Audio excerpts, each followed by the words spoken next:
আজকে তোমাদের মাঝে উপস্থিত হয়েছি ষষ্ঠ শ্রেণীর ফার্স্ট সামেটিভ পরীক্ষার ভূগোল বিষয় নিয়ে। আজকে সমাধান করব 5, 6 ও 7 নম্বর স্কুলের প্রশ্নগুলি। এক এক করে দেখে নাও সবগুলো। 1 দাগ। সৌরজগতের শীতলতম গ্রহ ইউরেনাস। সূর্যের ভিতরের দিকের উষ্ণতা প্রায় 1.5 কোটি ডিগ্রি সেন্টিগ্রেড।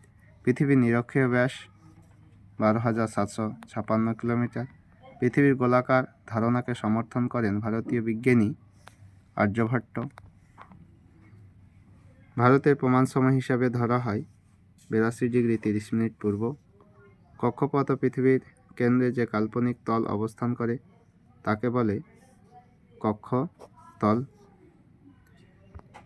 ভারতের মূল ভূখণ্ডের দক্ষিণতম বিন্দু কন্যাকুমারিকা। ভারতকে পূর্ব পশ্চিমে ভাগ করেছে কোন দ্রাঘিমা রেখা? 80 ডিগ্রি দ্রাঘিমা রেখা। ভারতের সবথেকে জনবিরল রাজ্য হচ্ছে সিকিম। ব্রহ্মপুত্র নদ ভারতের কোন রাজ্য দিয়ে ভারতে প্রবেশ করেছে? অরুণাচল প্রদেশ রাজ্য দিয়ে। পরের প্রশ্ন, শিবালিক হিমালয়ের পাদদেশের ঘন অরণ্যাবৃত অঞ্চলকে কী বলা হয়? তরাই। ব্রহ্মপুত্র নদ তিব্বতে কী নামে পরিচিত? সাংপো। আলো আর অন্ধকারের মধ্যবর্তী স্পষ্ট সীমারেখার নাম হচ্ছে ছায়াবৃত্ত। ভারতের প্রতিবেশী দেশগুলির নাম লেখো, পাঠ্য বই 67 পেজে আছে।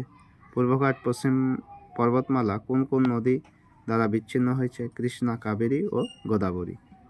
পশ্চিমবঙ্গ ছাড়া আর কোন কোন রাজ্যের সীমানা বাংলাদেশকে স্পষ্ট করে আছে? আসাম, মেঘালয়, ত্রিপুরা, মিজোরাম ইত্যাদি। ভারতের ক্ষুদ্রতম রাজ্য গোয়া আর সবচেয়ে জনবহুল রাজ্য হচ্ছে উত্তরপ্রদেশ। এর পরের স্কুল, প্রাচীনকালে নাবিকরা উত্তর দিক ঠিক করতেন ধ্রুবতারা পর্যবেক্ষণের মাধ্যমে। পৃথিবীকে নীলগ্রহ বলা হয়। পৃথিবীর পরিধি 40,000 কিলোমিটার। পৃথিবীর উচ্চতম স্থান হিমালয়। নিরক্ষরেখার দক্ষিণে মকরক্রান্তি রেখা। সূর্যকে সামনে রেখে পৃথিবী নিজের অক্ষের চারিদিকে পাক খায় উত্তর থেকে দক্ষিণ দিকে। ভারতের মূল ভূখণ্ডের দক্ষিণতম বিন্দু কন্যাকুমারিকা। কারাকোরাম পর্বতের গডউইন ভারতের উচ্চতম পর্বতশৃঙ্গ। ভারতের 82 ডিগ্রি 30 মিনিট পূর্ব দ্রাঘিমার স্থানীয় সময়ই ভারতের প্রমাণ সময়। ভারতের সবচেয়ে জনবিরল রাজ্য নাম কি? সিকিম। পদ্মা ও যমুনার মিলিত প্রবাহকে কী বলা হয়? মেঘনা। ছায়াবৃত্ত কি? পাঠ্য বইয়ের 26 পেজ। হিমবাহ কাকে বলে? উদাহরণ দাও। পাঠ্য বইয়ের 71 পেজে আছে। ভারতের প্রতিবেশী দেশগুলির নাম লেখো, পাঠ্য বইয়ের 67 পেজ। উপত্যকা ও গিরিপথ বলতে কী বুঝো? পাঠ্য বইয়ের 71 পেজে উত্তরগুলো আছে। এরপরের স্কুল, শুক্র গ্রহের গড় উষ্ণতা 465 ডিগ্রি সেলসিয়াস। সৌরজগতের বৃহত্তম গ্রহাণু সেরেস। মাউন্ট এভারেস্ট নেপালে দেশে অবস্থিত। পৃথিবীর নিরক্ষীয় ব্যাস মেরু ব্যাসের তুলনায় 42 কিলোমিটার।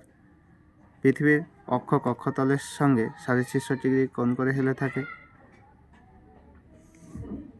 এখানে মূল মধ্যরেখা পেরিয়ে পূর্ব গোলার্ধে গেলে একদিন বাড়িয়ে নিতে হয়। ভারতের মূল ভূখণ্ড পশ্চিমে 68 ডিগ্রি 7 মিনিট পূর্ব দ্রাঘিমা থেকে পূর্বে 97 ডিগ্রি 25 মিনিট পূর্ব দ্রাঘিমা রেখার মধ্যে অবস্থিত। মালাবার উপকূলের উপহ্রদগুলিকে কী বলে? কয়াল বলে। ভারতের মূল ভূখণ্ডের দক্ষিণতম বিন্দুটির নাম কন্যাকুমারিকা। দুটি পর্বতের মাঝে নিচু অংশকে কী বলা হয়? উপত্যকা। ভারতের দুটি বিশ্ব প্রাকৃতিক ঐতিহ্যপূর্ণ স্থানের নাম সুন্দরবন, নন্দাদেবী। উপসাগর কাকে বলে? পাঠ্য বইয়ের 65 পেজ। নেপালের সঙ্গে ভারতের কোন কোন রাজ্য সীমানা স্পর্শ করে রয়েছে? উত্তরাখণ্ড, উত্তরপ্রদেশ, বিহার, পশ্চিমবঙ্গ ও সিকিম।